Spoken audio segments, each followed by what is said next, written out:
Toxic ba talaga ang pamilya niya o toxic lang ba talaga ako? Dahil lahat na lang na itinitinda namin ay itinitinda rin ng ate niya, lahat na lang ay gusto niyang gayahin. Tawagin na lang natin siyang Marian at meron siyang partner ng 1 taon na at tawagin naman natin siyang Dingdong. Pero kakahiwalay pa lang nila, 2 linggo pa lang ang nakakalipas ng dahil sa katoksika ng pamilya ni Dingdong. Noong bago pa lang ang kanilang relasyon ay nahihirapan na talaga si Marian dahil siya ang nagpo-provide sa mga pangangailangan ni Dingdong, kagaya na lang ng baon at kung ano-ano pa. At ang perang binibigay niya kay Dingdong ay galing sa kanyang allowance na binibigay naman sa kanya ng daddy niya. Sa tuwing humihingi si Dingdong ng panggasto sa kanyang mga magulang ay sinasabi lang ng mga ito na wala silang pera. Kaya inirekomenda ng daddy ni Maria na magtayo sila ng negosyo dahil may mga negosyo naman ang mga magulang niya, kagaya na lang ng pagtitinda ng siomai. Kaya pumayag naman si Maria at si Dingdong para magkaroon sila ng pera at habang nagtitinda sila ng siomai ay nagtinda din sila ng barbecue para mas malaki ang kanilang kinikita. O habang sila ay nagtitinda ay parang kinakalaban sila ng ate ni Dingdong na tawagin na lang nating Kyla. Lahat na lang ng kanilang itininda ay ginaya na lang ni Kyla, kaya nagsabi si Marian sa daddy niya na itigil na nila ang pagtitinda ng siomai. Dahil hindi lang basta ginaya ni Kyla ang pagtitinda nila ng siomai, kundi binagsak din ito ang presyo sa murang halaga. Kaya ang paninda nilang siomai ay unti-unti na ring nalugi dahil halos itinabi lang sa kanilang pwesto ang pwesto ng tindahan ni Kyla. Kaya habang tumatagal ay napapansin na ni Marian na kung ano ang idiskarte nila ay ginagaya na lang lahat ni Kyla. Kaya ang nagiging ending ay si Marian at si Dingdong ang nag-aaway ng dahil sa ginagawa ni Kyla. At meron pang isang pagkakataon na humingi ang nanay ni Dingdong ng tulong sa kanyang ate na si Kyla. Pero ang sagot lang ni Kyla sa nanay nila ay bakit daw hindi humingi ng tulong kay Marian, doon siya manghingi ng pera. Kaya ang nasa isip ni Marian ay nagbibigay naman sila ng pera dahil hindi niya rin naman matiis ang mga magulang ni Dingdong. At isa pa ay si Marian na din na nagbibigay ng mga financial na pangangailangan ni Dingdong na dapat silang mga magulang ang nagbibigay. Si Marian na din na nagbibigay ng pamasahe at baon kay Dingdong at nag-aaral din siya, kaya meron din siyang pangangailangan na kailangan bilhin sa eskwelahan. Kaya nitong nakaraan ay medyo dumalang na ang pag-aabot nila ng pera sa mga magulang ni Dingdong. Kaya ang isa pang kinasasama ng loob ni Marian ay paulit-ulit na lang silang sinisilip ng pamilya ni Dingdong na kesyo nakakabili daw sila ng mga walang kwentang bagay na kagaya ng ganito at ganyan. Kaya napapaisip na lang si Marian na bakit parang bawal siyang bumili ng mga bagay na gusto niya, ang perang ginagastos niya naman ay galing sa allowance na binibigay ng daddy niya. Kaya parang napagod na lang si Marian sa pag-unawa sa pamilya ni Dingdong at yung ate naman ni Dingdong na si Kyla ay nagtinda na rin ng barbecue. Samantalang alam naman daw ni Kyla na yun na lang ang natitira na pwede nilang itinda na walang kapareha. Lahat na lang ng kanilang itininda ay ginaya na rin ni Kyla. Hanggang sa nakatapos na ng school year si Dingdong, nakagraduate na siya ng grade 12, kaya ang nasa isip ni Marian ay baka pwedeng hindi niya natulungan si Dingdong. Dahil simula na naging sila ni Dingdong ay pinipigilan niya na ang kanyang sarili na bili ng mga bagay na gusto niya. Kaya na makatapos si Dingdong ng grade 12 ay ito na yung nasa isip ni Marian na pagkakataon niya nang mabili ang mga luho niya. At isang araw ay kinausap si Dingdong ng kanyang mga magulang na kailangan niya na makahanap ng trabaho. At sinabihan si Marian ng mga magulang ni Dingdong na kailangan niyang tustusan si Dingdong sa pagkuha ng requirements at pangpamedical. Kaya sumunod naman si Marian dahil sa kagustuhan niya rin na makahanap na ng trabaho si Dingdong. Gumawa ng paraan si Marian para makakuha ng malaking pera. Sinabi niya sa kanyang daddy na bibili siya ng Persian cat para bigyan siya ng malaking halaga ng pera. Kaya ang perang binigay sa kanya ng daddy niya ay ibinigay niya rin kay Dingdong para matustusan nito ang panggastos sa requirements at pangpamedical. Naisip din ni Marian na baka hanapin sa kanya ng daddy niya ang pusang sinasabi niyang bibilin, kaya naisipan niya rin na ibenta ang kanyang sariling cellphone para makabili ng pusa. At ang natira sa pera ni Marian ay ibinili niya ng cellphone na mumurahin para may magamit siya. Pagkatapos makakuha na Dingdong ng mga requirements ay lumapit kay Marian ang nanay ni Dingdong at nanghihiram na naman ng pera. At dahil wala na natirang pera si Marian ay wala na siyang naipahiram na pera sa nanay ni Dingdong, kaya nagalit sa kanya. Nagagalit ang nanay ni Dingdong dahil kailangan daw nila ng panghulog ng motor, kaya inutusan din siya na manghiram ng pera sa iba. At noong mga panahon na to ay wala na rin namang ibang malapitan pa si Marian dahil kakahingi niya lang ng pera sa daddy niya. Kaya habang tumatagal ay nararamdaman ni Marian na pinahahalagahan lang siya ni Dingdong at ng pamilya nito dahil may pera siya. Sa dami ng beses niya na nakatulong at nagbigay, yung isang beses na hindi siya makatulong ay parang napakasama niya na. Hindi masyadong naging ka-close ni Marian ang nanay ni Dingdong, kaya sa tuwing hindi siya nakakapagpahiram ng pera ay ang daming nasasabing kung ano-ano tungkol sa kanya. At ang isa pang kinasasama ng loob ni Marian ay halos araw-araw ay may dumarating na parcel para sa pamilya ni Dingdong, pero hindi man lang nila maigawang maitabi ang para sa pangangailangan nila sa araw-araw. Kaya nang dahil sa sobrang pagod ni Marian sa pag-unawa kay Dingdong at sa pamilya pamilya nito ay tuluyan na siyang nakipaghiwalay kay Dingdong. Nahihiya na rin siya sa mga kapitbahay ni Dingdong dahil naririnig nila ang pinag-aawayan ng pamilya ni Dingdong na walang iba kundi dahil sa pera. Kaya sana po ay mabasa nyo ang aking kwento at sana ay mapanood ko to sa Facebook page nyo. Pahingi na rin po ako ng advice dahil hanggang ngayon po ay nakikipagbalikan si Dingdong sa akin at hindi ko alam kung babalikan ko pa ba siya o hindi na. Kaya hanggang dito na lang, Ate Charis. At dahil napakarami natin pag-uusapan, unahin muna natin yung panggagaya sa'yo ni Kyla. Dati kasi wala rin akong alam na ibang pagkakakitaan kundi ang pagtitinda. Nagtayo ako ng sari-sari store, nagkaroon din ng sari-sari store yung mga kapitbahay ko. Nagtinda ako ng panty, yung mga katabi ko sa Tianggian, nagtinda rin sila ng panty. At para sa akin, hindi naman siguro gusto nila akong kalabanin, siguro gusto lang din nilang kumita. Kasi gano'n naman talaga sa negosyo, di ba? Kung ano yung makikita mong in demand, doon ka pupunta. Halimbawa na lang natin yung mga nagtitinda ng pares at dahil alam natin na trending ang pares ni Diwata, sobrang dami nang nagtitinda. Ang kaibahan lang, kahit magkakapareha sila ng paninda, ay magkakalayo naman sila ng pwesto. Hindi natin kayang kontrolin si Kyla kung ano yung mga gusto niyang itinda at kung ano yung sa tingin niya kung saan siya kikita. Pero kung si Kyla ay marunong makisama at makiramdam, hindi niya siguro gagayahin lahat na lang ng itinda ni Marian. Halimbawa, kung nagtitinda si Marian ng siomay, adi magtinda naman sana si Kyla ng siopaw.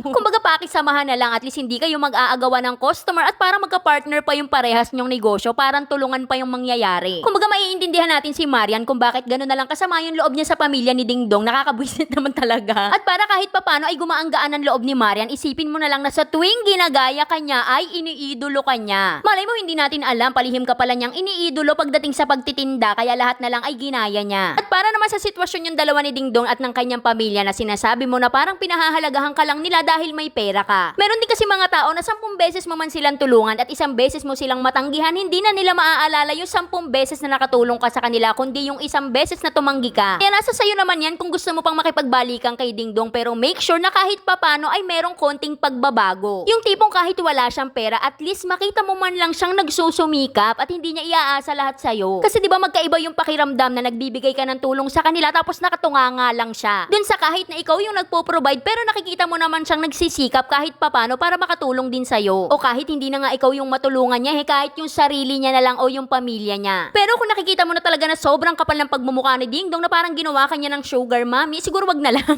Kasi hindi pa nga kayo nagsasama, di ba? Ginatahasan ka na ng husto. Para sa akin kasi okay lang na ako muna yung mag-provide kung talagang hindi mo pa kaya, pero hindi ako papayag na nakatunganga ka. Kailangan magsikap ka kahit papano. Kaya bago ka makipagbalikan sa kanya, pag-isipan mo munang mabuti kasi sa future ay mai-stress ka sa mga bayarin. Lalo na kapag nasanay na si Dingdong na ikaw ang nagbibigay ng lahat at hindi siya namomroblema. Kaya para sa mga gustong sumulat, dito lang po yan sa ating Facebook page na Saycarp. Huwag kalimutan mag-follow para updated ka everyday. Kaya dahil dyan, graduate ka na Scarlett Oxford, Rosel Jane Pagana, Rachel May Noble. Kaya yun lang. Like and share para alam mo na lang namin bukas. Bye-bye!